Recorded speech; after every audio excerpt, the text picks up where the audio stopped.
dia, turma! Hashtag bem-vinda à terceira etapa. No final, hein? Rumo ao final do ano, em aulas remotas, muita coisa ainda para estudar, para aprender e para a gente render melhor nessa terceira etapa. Resolvi fazer esse videozinho inaugural para orientar vocês quanto à organização das aulas de redação. Vocês já sabem quais são os instrumentos que eu uso de avaliação, de atividades, o perfil, né, de distribuição, de organização de demandas na semana, mas resolvi fazer um vídeo para deixar tudo muito claro, para que vocês rendam mais, né? Bom, eu tenho 8 aspectos para comentar e o primeiro é sobre as aulas, tá? Vou continuar com a mesma dinâmica. Predominantemente as minhas aulas serão gravadas para eu projetar aqui os meus slides e acompanhar melhor.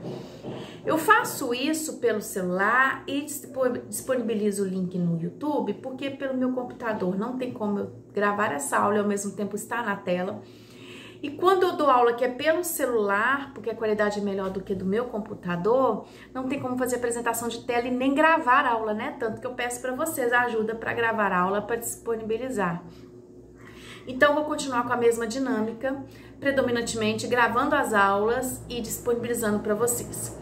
De vez em quando entraremos ao vivo, sim, seja para orientar atividades que vocês vão fazer no dia que eu acho melhor a gente conversar antes, ou também para reforçar uma matéria dada, um gênero dado, ou até para dar aula, né? Às vezes a aula exige mais dinamicidade, eu entro ao vivo do que fazer uma aula gravada, tá? E disponibilizada por link de YouTube. Então eu vejo no perfil do gênero a forma que eu vou trabalhar para ver qual canal que é melhor de fazer essa aula, tá? Seja entrando ao vivo ou seja em videoaula, tá? Nas aulas gravadas, ok?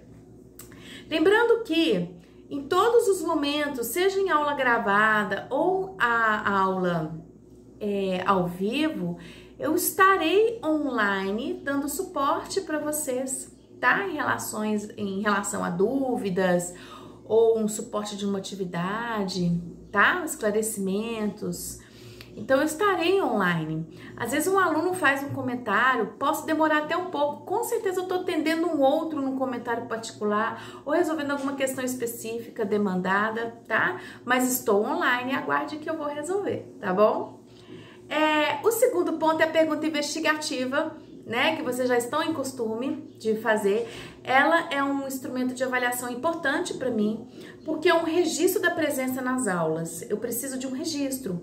E esse registro é respondendo a essa pergunta investigativa. Tem o nome pergunta porque no Google Classroom tem a opção de criar pergunta, mas é uma demanda. Às vezes é um comando para produzir, não necessariamente uma pergunta com interrogação, tá? Então essa demanda, que é chamada de pergunta investigativa, eu coloco ela no prazo específico da aula mesmo, com início na aula, que começa de vocês, até meio-dia e 30. Eu estendo, para quem não tem sexto horário comigo, vai ter um horário maior aí para produzir a pergunta investigativa. Às vezes embolou, caiu a internet, teve um problema de conexão, não teve como fazer o registro nas 2 aulas de redação que a gente tem no dia, eu estendo um pouco mais, tá? Quem não tem essa extensão é para quem eu dou aula no 5º e 6º horário, tá? No mais, que é o 8º ano, só pro 8º ano. No mais, todas as turmas têm essa opção de fazer além do horário, tá?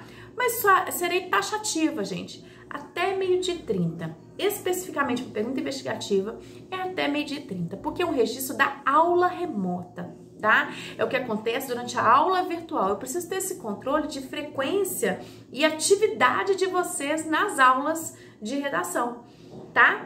Geralmente a pergunta investigativa que eu coloco, ela não demanda mais que 30, 40 minutos de produção, tá?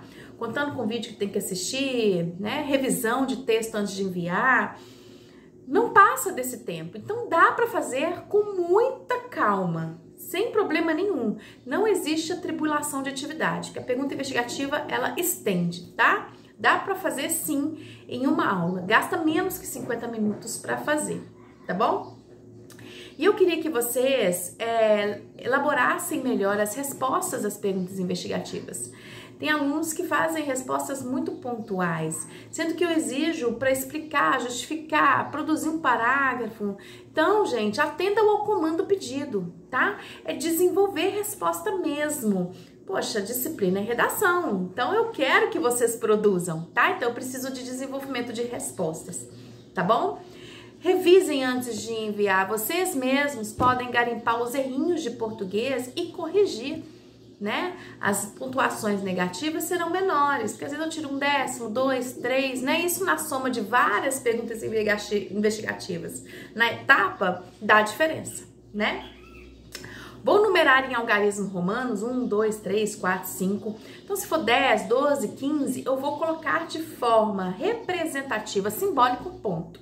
Mas todas elas valerão um ponto específico que eu vou depois pensar numa distribuição e deixar disponível para vocês o cronograma de distribuição de pontos da terceira etapa, tá bom? O mais importante agora é entender como vai funcionar o mecanismo da pergunta investigativa. Então, realmente, passou de meio de 30, eu vou escrever. Infelizmente, não poderei aceitar porque foi entregue fora do prazo, tá bom? Mesmo respondendo. É como se não tivesse presente na aula de redação na hora certa. Combinado? O quiz, vou continuar com o quiz. O quiz é uma coletânea de perguntas, são 6, referentes ao gênero em estudo ou aos gêneros estudados até então no início da terceira etapa, tá? Então, por exemplo, agora nessa terceira etapa a gente vai ver um gênero X, o primeiro, e vai ter um quiz sobre esse gênero. Mais pra frente a gente vai ver outro gênero e vai ter outro quiz. Esse quiz pode ser só do último gênero estudado ou abarcar os dois, o primeiro e o segundo. Então pode ser cumulativo esse quiz ou referente ao último gênero estudado, depende do foco que eu quero dar, tá? Também de forma simbólica todos valerão 6 pontos, né? E eu colocarei uma nota no final valorizando esse quiz em nota única, tá? Talvez seja em 6 pontos mesmo. Eu vou passar depois no cronograma de distribuição de pontos, vai ficar disponível para vocês. Tudo bem? Bom, sobre o quiz, gente, não precisa dar print na tela e mandar em anexo, porque se você enviou o formulário, o Google registra. Se não enviou, não vai vir enviado, né? Dá para ver com clareza isso, é porque não fez. E tem aluno que às vezes faz 3, 4, 5 vezes, porque eu deixo escapar lá na configuração, que é para responder uma vez só. Porque são muitos comandos de configuração que eu tenho que fazer, às vezes escapa um.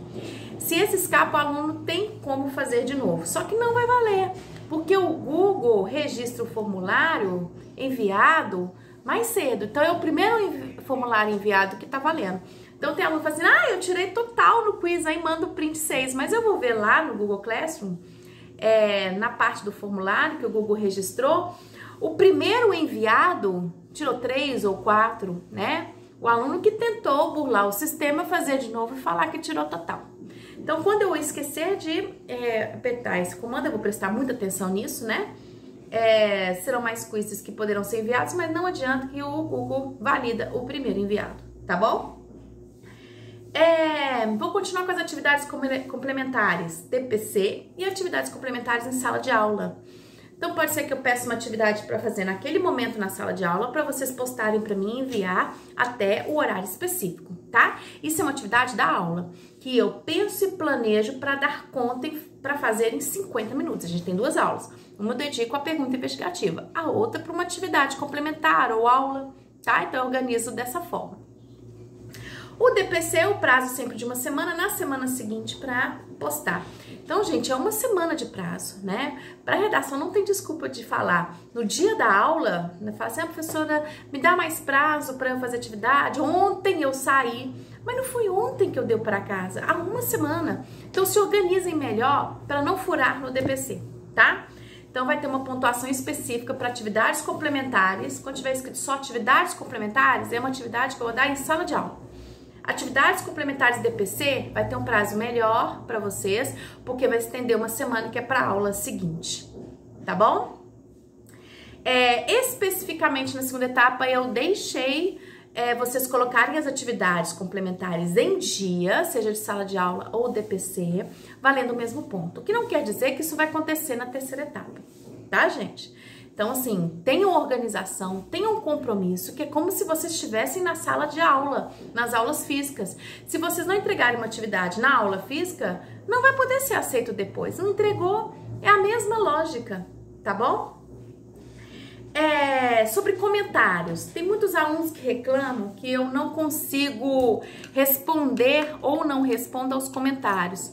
Gente, a plataforma não me avisa quando eu recebo um comentário particular, tá? O que eu consigo visualizar pelo mural, né, a distribuição estética do mural, é se houve um comentário geral, um comentário da turma. Então, se tiver um comentário particular numa atividade específica, não aparece para mim. Só se eu for lá na atividade específica, olhar todos os alunos e achar o comentário, mas pontuar para mim que teve esse comentário particular, o Google não faz. Então, por favor, se tiver um comentário particular para eu ler, manda no comentário da turma: professora, mandei um comentário no privado, leia. Ou mandei uma mensagem particular, leia, por favor, me dá retorno, tá? Sinaliza para mim no comentário da turma que tem um comentário particular que eu consigo controlar melhor e dar uma resposta mais rápida para vocês das demandas que vocês querem, tá? Por exemplo, se eu fechei um quiz, estamos no final da etapa, tá? Segunda, né? Iniciando a terceira. Imagine na segunda etapa, tô no último quiz, é o quiz 4. Aí tem um aluno que tá uma dúvida agora que surgiu do quiz 1, ele vai colocar um comentário particular. Ele vai falar que eu não respondi, que eu não atendi, porque não tem como eu saber que foi colocado um comentário particular lá no quiz 1, tá? Só vou ter retorno se colocar no comentário da turma da aula da semana. Aí eu consigo visualizar pelo mural, tá? Então sinaliza para mim que tem um comentário particular e aonde é o comentário particular, para eu atender vocês, tá bom? Sobre o Zap, só casos, gente, excepcionais. Eu cedi o meu Zap no início das aulas remotas porque a gente estava com HD virtual, a gente estava com o poliedro, né? Então não tinha essa interatividade. Então o Zap eu cedi exatamente para dar esse suporte para vocês que o Google Classroom dá. Em chat, né? Em Meet, em aulas Meet, encontros Meet. Então o Zap é para casos excepcionais, tá? Vocês, alunos, estão, de um modo geral, usando o Zap realmente para casos excepcionais. Então, continuem assim, tá? Porque sobre atividade específica e tudo, é na plataforma, tá? É na parte de comentários. Eu quero que vocês também sejam investigadores do processo de produção de vocês. Vocês precisam ter essa autonomia. Existe uma forma de ver um quadro geral do rendimento de vocês em cada disciplina. Então veja sempre em redação o que furou, se furou por causa de prazo ou porque não entregou porque esqueceu, tá? Vocês vão ter uma noção do rendimento de vocês em redação, sabendo se estão cumprindo as atividades, a maioria ou não, tá? Então sejam controladores das produções, das demandas, do cumprimento da atividade de vocês. Isso eu falo não só para redação, tá, gente? Para qualquer disciplina, façam isso, ok? Tem aluno também que me manda e-mail pedindo para revisar uma nota ou aceitar alguma atividade. Pais também me enviam. Então, assim, o e-mail não é um método eficaz de comunicação, tá? Mesmo sendo institucional. Por quê? Porque todas as demandas do Google Classroom vão por e-mail para mim. Todas as demandas do Arnaldo, coordenação, reunião, direção, vai para o meu e-mail. Então, o e-mail é muito rotativo. Às vezes um aluno manda à noite, eu tenho uns 10 ou 15 antes e eu não consigo acompanhar e deixar tudo em dia dos meus e-mails. Infelizmente, porque a demanda é muito alta no Arnaldo. Então, se for fazer o pedido de nota que tem a ver com o pedagógico, com o Classroom, comigo, faz no comentário da turma e avisa que tem um comentário no privado para eu olhar o privado, tá bom?